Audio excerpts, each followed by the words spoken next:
ರಿಷಬ್ ಶೆಟ್ಟಿ ಅಭಿನಯದ Kantara chapter 1 cinema ಬಹಳಷ್ಟು ನಿರೀಕ್ಷೆಯನ್ನ ಹುಟ್ಟುಹಾಕಿದೆ. ಈ ಚಿತ್ರ ಬಿಡುಗಡೆಯ ಮೊದಲೇ 200 ಕೋಟಿ ರೂಪಾಯಿಗೆ ಹೆಚ್ಚು ಮೊತ್ತವನ್ನ ಗಳಿಸಿದೆ. ಚಿತ್ರತಂಡ ಈಗಾಗಲೇ OTT ಸ್ಯಾಟಲೈಟ್ ಹಾಗೂ ಆಡಿಯೋ ಹಕ್ಕನ್ನ ಮಾರಾಟ ಮಾಡುವ ಮೂಲಕ ಬಜೆಟ್ನ ಬಹುಪಾಲನ್ನ ಹಿಂತಿರುಗಿಸಿಕೊಂಡಿದೆ. OTT ಹಕ್ಕುಗಳನ್ನು ಅಮೆಜಾನ್ ಪ್ರೈಮ್ ವಿಡಿಯೋ ಸಂಸ್ಥೆ 120 ಕೋಟಿಗೆ ಖರೀದಿಸಿದೆ.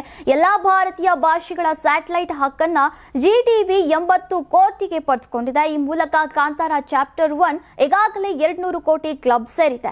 ಮೂಲಗಳ ಪ್ರಕಾರ ಸಿನಿಮಾ ಪ್ರಸಾರ ಹಕ್ಕುಗಳನ್ನು ಸ್ವರ್ಣ ವಾಹಿನಿ ಖರೀದಿಸಿದೆ. ಈ ಲೆಕ್ಕಾಚಾರದಲ್ಲೂ ನಿರೀಕ್ಷೇಪಣಾ ಪತ್ರದ ಮೂಲಕ ಖರೀದಿಯನ್ನ ಪ್ರಕ್ರಿಯೆ ಪೂರ್ಣಗೊಂಡಿದೆ. ಇನ್ನು ಚಿತ್ರದ ಆಡಿಯೋ ಹಕ್ಕನ್ನು ಕೂಡ ಸುಮಾರು 30 ಕೋಟಿಗೆ ಖ್ಯಾತ ಸಂಸ್ಥೆಗೆ ಮಾರಾಟ ಮಾಡಲಾಗಿದೆ ಎಂಬ ಮಾಹಿತಿ ಲಭ್ಯವಿದೆ.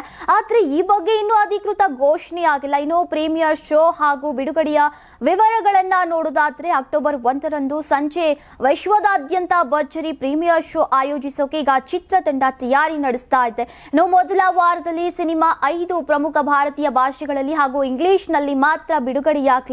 ಅದರ ಮುಂದಿನ ವಾರದಿಂದ ಇತರ ವಿದೇಶಿ ಭಾಷೆಗಳಲ್ಲೂ ಕೂಡ ಒಟ್ಟು ಸುಮಾರು 30 ಭಾಷೆಗಳಲ್ಲಿ ಸಿನಿಮಾ ಬಿಡುಗಡೆಯಾಗುವ ಸಾಧ್ಯತೆ ಇದೆ. ಇನ್ನು ಸದ್ಯ ಪ್ರಚಾರಕ್ಕಿಂತ ವೈರಸಿ ತಡೆಗೆ ಹೆಚ್ಚಿನ ಒತ್ತಡ ಇದೆ. ಇನ್ನು ಚಿತ್ರದ ಪ್ರಚಾರ ಕಾರ್ಯಕ್ಕೆ ಚಿತ್ರದ ತಂಡ ಹೆಚ್ಚಿನ ಗಮನ ನೀಡ್ತಾ ಇಲ್ಲ. ಬದಲಿಗೆ ವೈರಸಿ ತಡೆಯುವಂತಹ ಕಾರ್ಯಕ್ಕೆ ವಿಶೇಷ ಗಮನವನ್ನ ಹರಿಸಲಾಗಿದೆ. ಇದಕ್ಕಾಗಿ ದೇಶದ ಪ್ರಮುಖ ವೈರಸಿ ತಡೆ ತಂಡಗಳನ್ನು ಒಳಗೊಂಡಿದೆ. ರಿಷಬ್ ಶೆಟ್ಟಿ ಸಿನಿಮಾದ ನಂತರ ಪ್ರದರ್ಶನಗಳಲ್ಲಿ ಪಾಲ್ಗೊಳ್ಳುವಂತಹ ಆಲೋಚನೆಯಲ್ಲಿದ್ದಾರೆ. ಈಗಾಗಲೇ ಅವರು ಚಿತ್ರದ ಅಂತಿಮ ಹಂತದ ಕೆಲಸಗಳಲ್ಲಿ ತೊಡಗಿಸಿಕೊಂಡಿದ್ದಾರೆ. ಇನ್ನು ಹಾಲಿವುಡ್ನ ಸಾಹಸ ನಿರ್ದೇಶಕ ಟೋಡರ್ ಲಾಜ್ರೋವ್ ಹೇಳುವ ಪ್ರಕಾರ ಕಾಂತಾರ ಚಿತ್ರದ ಆನ್ಲೈನ್ ಮಾತ್ರವೇ ಕೇಳಿದಂತಹ ಕೂಡಲೇ ನಾನು ಸಾಹಸ ನಿರ್ದೇಶನ ಮಾಡೋಕೆ ಒಪ್ಪಿಕೊಂಡೆ. ಈ ಸಿನಿಮಾಗಾಗಿ ನಾನು ಇತ್ತೀಚೆಗೆ ಒಪ್ಪಿಕೊಂಡಿದ್ದಂತಹ 2 ಸಿನಿಮಾ ಪ್ರಾಜೆಕ್ಟ್ಗಳಿಂದ ಹಿಂದೆ ಸರಿದಿದ್ದೇನೆ. ಇದು ಬಿಡುಗಡೆಗೂ ಮುನ್ನವೇ ಬ್ಲಾಕ್ ಬಸ್ಟರ್ ಹಿಟ್ ಆಗತ್ತೆ ಅಂತ ಹೇಳಿದ್ದಾರೆ. ಸದ್ಯ ಕಾಂತಾರ ಚಾಪ್ಟರ್ 1 ಸಿನಿಮಾ ಬಿಡುಗಡೆ ಮೊದಲೇ ಬೃಹತ್ ಹಣದ ಗಳಿಕೆಯಿಂದ ಗಮನ ಸೆಳೀತಾ ಇದೆ.